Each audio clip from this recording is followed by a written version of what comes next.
You know you can meet some interesting people on Facebook Marketplace, OfferUp, Neighborhood app, and Craigslist. Well, Craigslist is a given. But as Jen started making life in Mandeville, Louisiana, I stayed behind to sell some stuff we decided not to take with us and to stay with the house during the closing process because the Clark County, where Las Vegas is, has some interesting squatter laws. Not gonna get into it, but if you wanna go down that rabbit hole, do it. So all the stuff I sold of ours, it's my top 4 people. The cat guy. So as you know, Jen had 3 cats, Lula, Nacho, and Kalu. And they're all very particular. They all had to have separate litter boxes. So we have 3 big dome litter boxes and scratch posts and a whole bunch of cat litter and cat food, blah, blah, left over. So I put that up for free because I know she wouldn't want me to sell that. So I put it up at 9:45 at night, 10:15. I had this dude knocking on my door. It's just like, oh, my kids, all 3 of my kids, they're all teenagers. They always just bring home random cats and just, I don't know what to do, so we just take them in. We have like 10 cats right now, so I really appreciate this stuff. And the dude went on and on and on for an hour. And I just looked at him because it was like I had to work the next day. I'm just like, who's taking care of these cats right now? He's like, right, I gotta go.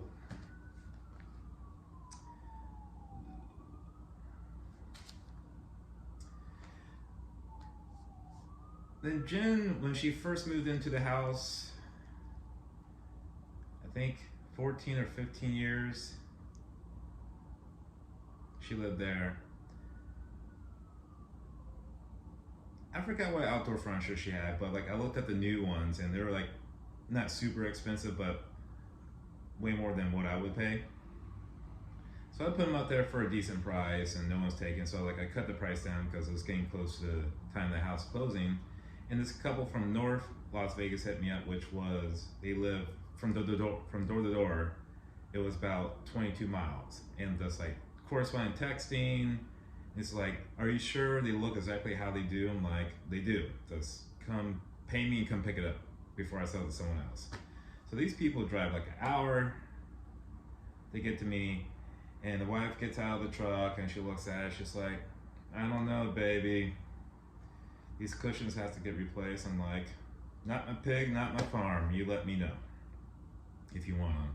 She's just like, oh, these are weathered. I'm like, yeah, they're outdoor patio furniture. It's gonna be a little weathered and they're used. So there we are. She's like, we're not gonna take it. I'm like, okay.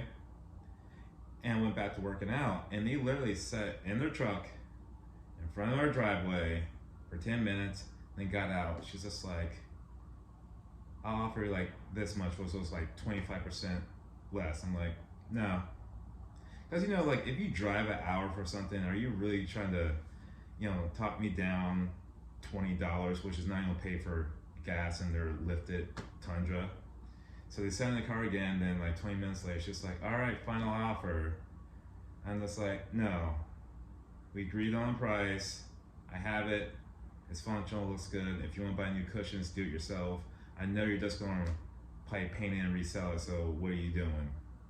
And if looks could kill, then her husband jumped out of the car and I got a little bit nervous, but he was like this big. He didn't want no smoke. He just lifted it up in the truck and took it off and gave me my monies. Then we had a whole bunch of landscaping stuff, like a wheelbarrow, pickaxe, shovels, all the hose, garden hoses, and some other random stuff. And this landscape guy came through. He's just like, I'll give you $50 for everything. I'm like, dude, I'm asking $200 for everything. I'm like, the wheelbarrow alone has very low miles on it. Yeah. And I had the little tread duff thing that you use on your car and put the tread thing on the tires, like low miles on this tire. He's like, no, $50. I'm just like, I'll tell you what, we do paper, rock, scissors for it. If I win, you pay $250. If I lose, you take it for free. Homeboy wouldn't do it. He's chicken. What a nerd. But luckily, I had a coworker that was a hoarder and is always looking for a good deal and liked to sell stuff online. He ended up picking it all up. And probably one of my favorite guys, I forgot what I sold him, but he was born in Jamaica, then went to med school in the UK, so he had the typical Jamaican and the English accent, and the dude was hilarious. Bought a brand new Toyota Tacoma, put a lift on it, big tires, and it's just like, yeah, I'm redoing my backyard, need some stuff, you got this, got that, I'll take it. So he came over to my house twice to buy things. Every time he'll buy it, give me cash, didn't negotiate anything. And he'll just sit down and chill and talk with me. Like one time my neighbor Steve came over and we're all just like drinking beers in the garage, just hanging out. Like for an hour, he left his truck running the whole time. I was just like, you got somewhere to go, man? He's like, not really. I'm like, all right, so we're all hanging out. But as fun and as interesting as those times were selling this stuff, it was also like super hard because like in the back of my mind, I'm going through the stuff that Jen left in the house and I left in the house. In the back of my mind, I'm thinking like, I'm gonna have to do this some odd years later. And it's gonna be a very difficult, shitty thing to do. And I forget what the item was. Luckily, this individual is like around the corner from where I lived, or where we lived. And she wanted to buy it, and like I did not want to sell this, but Jen's like, I don't need it, just sell it. I'm like, all right. And when this girl came to pick it up, I just couldn't do it. I couldn't sell it to her. I kept it, which we ended up in a later video. I'll talk about selling on a neighborhood garage sale. But like she came to pick it up, and I'm like, sorry, I can't do it. She's like, I drove this way, blah blah blah. I'm just like, fuck off, I can't do it. Like, what are you gonna do? Like, I back off, like I need you to leave. I end up texting her back and apologizing for my behavior. Because that time, like I was just angry, scared, just anxious, like all the time.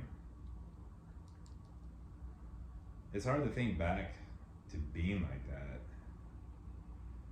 But as a good friend later told me, if it doesn't hurt, you didn't do it right. On to the call to action of the video.